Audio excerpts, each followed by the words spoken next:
Hello दोस्तों, welcome है आप लोग का हमारे यूट्यूब चैनल बाला स्टडी पे।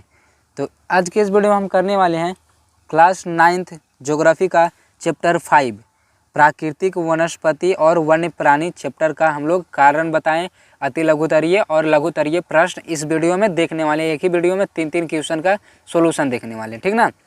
कौन कौन देखने वाले हैं? कारण बताएं, अति लघुतरीय और लघुतरीय का देखने वाले हैं, ठीक ना। चैप्टर 5 और बुक है भारती भुवन का, ठीक है। तो और आपको बताना चाह रहे हैं कि सभी बुक का यहाँ पे सॉल्यूशन आपको मिल जाएगा, ठीक ना। कोई भी बुक्स हो भारती भुवन का सभी का, ठीक ना। जैसे फिजिक्स हो गया, केमिस्ट्री हो गया, और मैथ हो गया, ज्योग्राफी हो गया, हिस्ट्री हो गया, अर्थशास्त्र, ये सभी का क्या है क्वेश्चन आंसर मेरे चैनल पे उपलब्ध है, ठीक ना।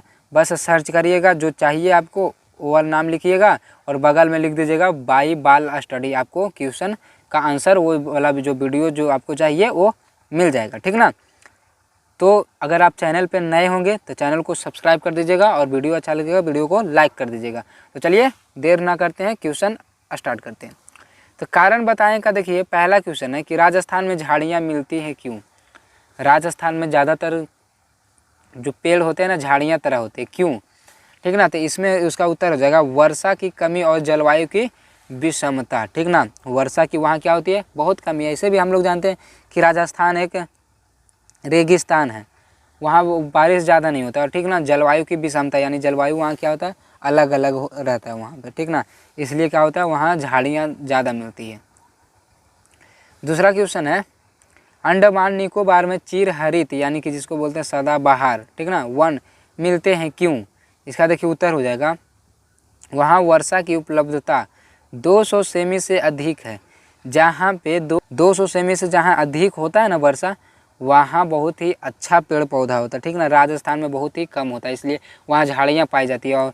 और अंडमान निकोबार में चिर हरित वन यानी सदाबहार वन, ठीक ना, पाया जाता है। क्योंकि वहाँ क्यों पाया जाता है, क्योंकि वहाँ 200 सेमी से अधिक वर्षा होती है, ठीक है। चलिए तीसरा नंबर क्वेश्चन देखते हैं। तीसरा नंबर क्वेश्चन है कि सखुआ यानी कि साखू जिसको बोलते हैं, ठीक ना, कि लकड़ी कड़ी होते हैं, ठीक ना, कड़ी होती है। यानी सखुआ एक पेड़ है जिसका लकड़ी क्या होता है, हार्ड होता है, कड़ा होता है, ठीक ना। पर देवदार भी एक पेड़ है कि लकड़ी मुलायम होती है, क्यों। सखुआ की लकड़ी कड़ी होती है और देवदार की लकड़ी मुलायम होती है, क्यों।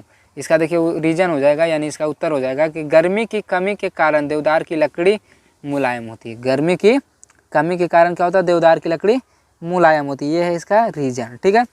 चलिए अगले नंबर क्वेश्चन पे। चौथा नंबर क्वेश्चन है कि वन महोत्सव महत्वपूर्ण माना जाता है, क्यों। इसका उत्तर हो जाएगा इससे वन संरक्षण के प्रति जागृति बढ़ती है। वन संरक्षण के प्रति जागृति बढ़ती है यानी इसलिए ये मनाया जाता है कि इसके प्रति सभी जाग उठे, ठीक ना, कि हाँ हमको पेड़ लगाना चाहिए, ये करना चाहिए, वो करना चाहिए, समझे ना।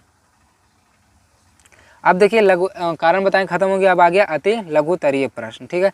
तो अति लघुतरीय प्रश्न का देखिए पहला क्वेश्चन है कि चिर हरित वन के 2 वृक्षों के नाम लिखे। चिर हरित वन के 2 वृक्षों के क्या करना है, नाम लिखना। तो पहला बेंत और दूसरा बांस, पहला है बेंत और दूसरा बांस। बांस जो हम लोग की तरफ गांव में रहता है ना, लकड़ी वाला। चलिए दूसरा देखिए कि सखुआ किस वन का प्रमुख पेड़ है। तो उष्णकटिबंधीय पर्णपाती वन का, ठीक ना। सखुआ किस वन का प्रमुख पेड़ है, तो उष्णकटिबंधीय पर्णपाती वन का। और तीसरा क्वेश्चन है कि कार्बेट अभ्यारण्य भारत के किस राज्य में स्थित है। कार्बेट अभ्यारण्य भारत के किस राज्य में स्थित है, तो उत्तराखंड में। कौन सा राज्य में, उत्तराखंड में। चौथा नंबर क्वेश्चन देखिए है कि भारत में पहला जीव आरक्षण क्षेत्र कब और कहाँ बना। तो ये बना था नीलगिरी में 1986 में। कब बना था, नीलगिरी में 1986 में बना था, ठीक ना। पांचवा है कि पतझड़ वन का सर्वप्रमुख पेड़ है। पतझड़ जो पेड़ है ना उसका सर्वप्रमुख पेड़ कौन सा है, तो सागवान। सागवान देखे ना, जो मतलब मजबूत होता है पेड़, इसका जो लकड़ी होता है मजबूत होता है। छठा नंबर क्वेश्चन देखिए कि देवदार किस प्रकार के वन की उपज है। तो पर्वतीय वन यानी देवदार जो पेड़ होता है ना वो कहाँ ज़्यादा होता है, तो पर्वत जहाँ पे रहता है ना वहाँ पे ज़्यादा होता है, ठीक ना। सातवां हो गया पूर्वी भारत स्थित एक राष्ट्रीय वन उद्यान का नाम ले। पूर्वी भारत में एक राष्ट्रीय जो उद्यान जो वन है ना उसका नाम ले, तो क्या हो जाएगा इसका, मानस। क्या हो जाएगा, मानस।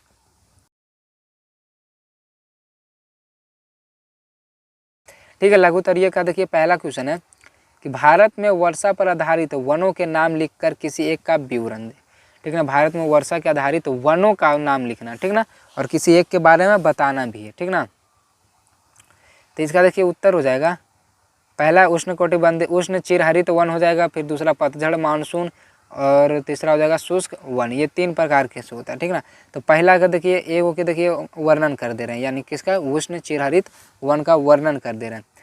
ये वन उष्ण एवं अधिक वर्षा वाले 200 सेंटीमीटर या उससे अधिक, यानी जहाँ 200 सेंटीमीटर से अधिक या वर्षा होती है ना, वहाँ ये पाया जाता है उष्ण चिरतहीन वन, यानी कि इसको एक और नाम से बोलते हैं सदाबहार वन। क्षेत्रों में है पश्चिमी घाट, अंडमान द्वीप, हिमालय तराई, पूर्वी हिमालय के उत्तर प्रदेश तथा असम, मेघालय, नागालैंड, मणिपुर, मिजोरम, त्रिपुरा, ऐसे ही क्षेत्र हैं, ठीक ना। यही सब क्षेत्र में कौन सा पाया जाता है, ये चिरहरित वन पाए जाते हैं। कौन कहाँ, तो हिमालय की तराई में, पूर्वी हिमालय में, उत्तर प्रदेश असम, मेघालय, नागालैंड, मणिपुर, मिजोरम, त्रिपुरा, ये सब में चिरहरित वन यानी कि सदाबहार वन पाए जाते हैं, ठीक ना। प्रमुख पेड़ इसका सदाबहार वन में कौन कौन से पेड़ आते हैं जो देखना हमको, ठीक ना, यानी कि चिरहरित वन में कौन कौन सा पेड़ आते हैं। तो हो गया महोगनी, आबनुस, रोजवुड, बेंत, बांस, जारूर, ताड़, सिनकोना और रबर, ये सभी पेड़ आते हैं सदाबहार वन में, ठीक है। चलिए दूसरा नंबर क्वेश्चन देखते हैं।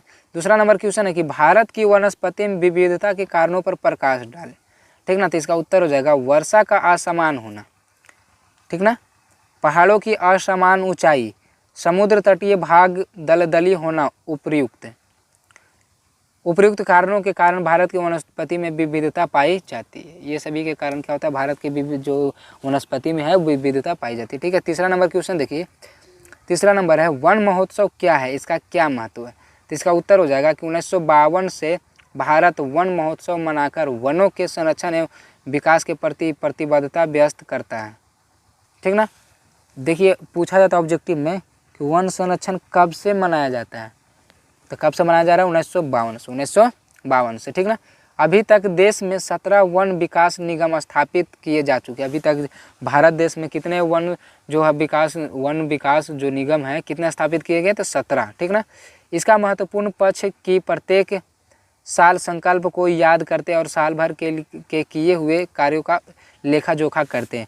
इसका संकल्प ये है कि उस दिन, ठीक ना, यानी 1952 से जो स्टार्ट हुआ, जिस दिन स्टार्ट हुआ है उस दिन को क्या किया जाता है, इसको माना जाता है, मनाया जाता है, संकल्प लिया जाता है, ठीक। और जो साल भर में किया गया है उसका लेखा जोखा किया जाता है कि कितना पेड़ लगा है, नहीं लगा, ये सभी का, ठीक है। तो ये होता है वन महोत्सव। चलिए ये भी समझ गए होंगे आप लोग। चलिए अब चौथा नंबर क्वेश्चन देखते हैं।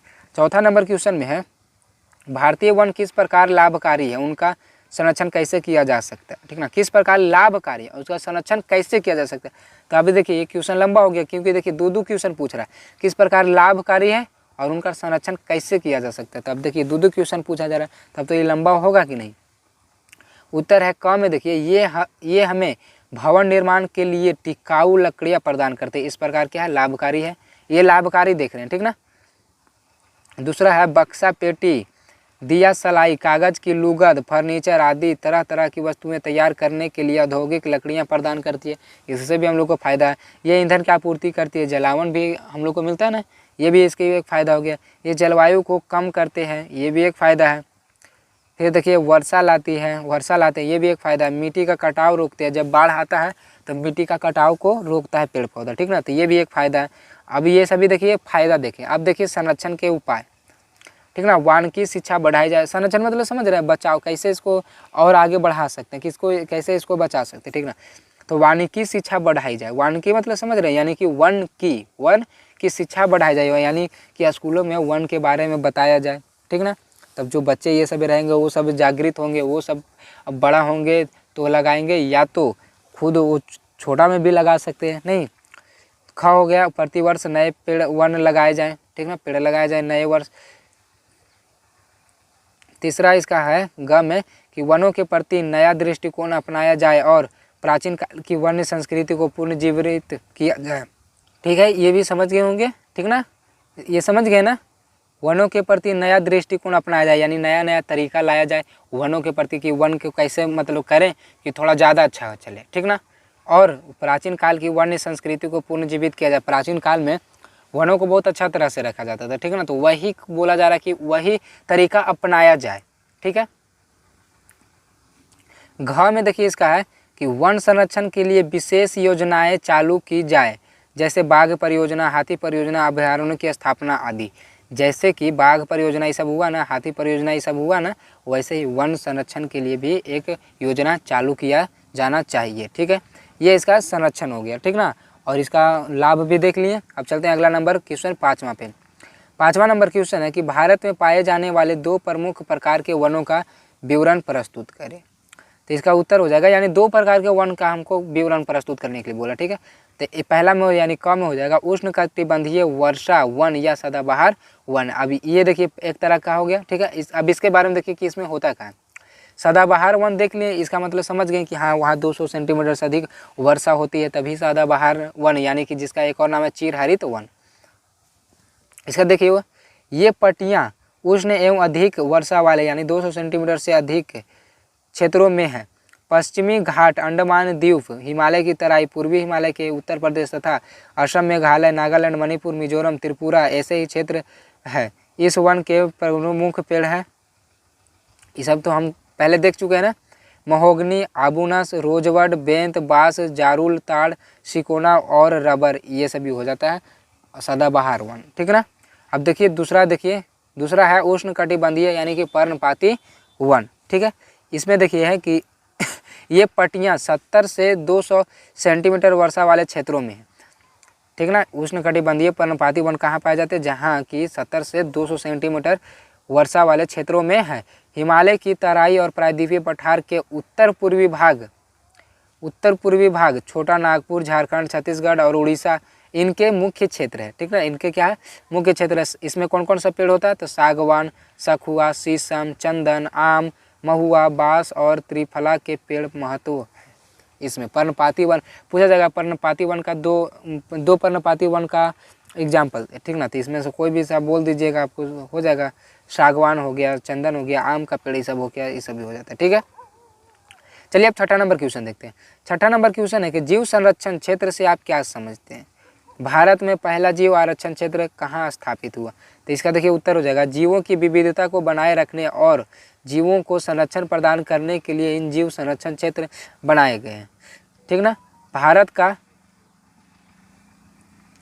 का पहला जीव आरक्षण क्षेत्र नीलगिरी में 1986 में स्थापित किया गया, ठीक ना। भारत का जो पहला आरक्षण क्षेत्र है कहाँ स्थापित किया गया, तो नीलगिरी में। कब किया गया, 1986 में। 7वां नंबर क्वेश्चन देखिए कि इन पर टिप्पणियाँ लिखें, ठीक ना। पहला है परितंत्र पर हमको इसके बारे में बताना है, ठीक है। तो देखिए क्या हो जाएगा, वनस्पति और प्राणी जीवन में अटूट संबंध है, दोनों एक दूसरे को प्रभावित करते हैं और एक दूसरे से प्रभावित होते हैं। इनके अंत संबंध को क्या कहते हैं, परितंत्र कहते हैं। इनके अंत संबंध को क्या कहते हैं, हम परितंत्र कहते हैं, ठीक है। ये था क्या, परितंत्र, ठीक ना। अब चलिए बायोम क्या है, तो पृथ्वी पर विशिष्ट प्रकार की वनस्पति या प्राणी जीवन वाले विशाल पारिस्थितिक तंत्र बायोम कहते हैं, ठीक ना। बायोम कहते हैं, यानी फिर से सुनिएगा, पृथ्वी पर विशिष्ट प्रकार की जो वनस्पति होती है ना, प्राणी जीवन वाले विशाल पारिस्थितिक तंत्र में बायोम कहते हैं, ठीक ना। उन पे जो मतलब प्राणी जो जीवन है ना, उन्हीं को क्या कहते हैं, हम बायोम कहते हैं, ठीक है।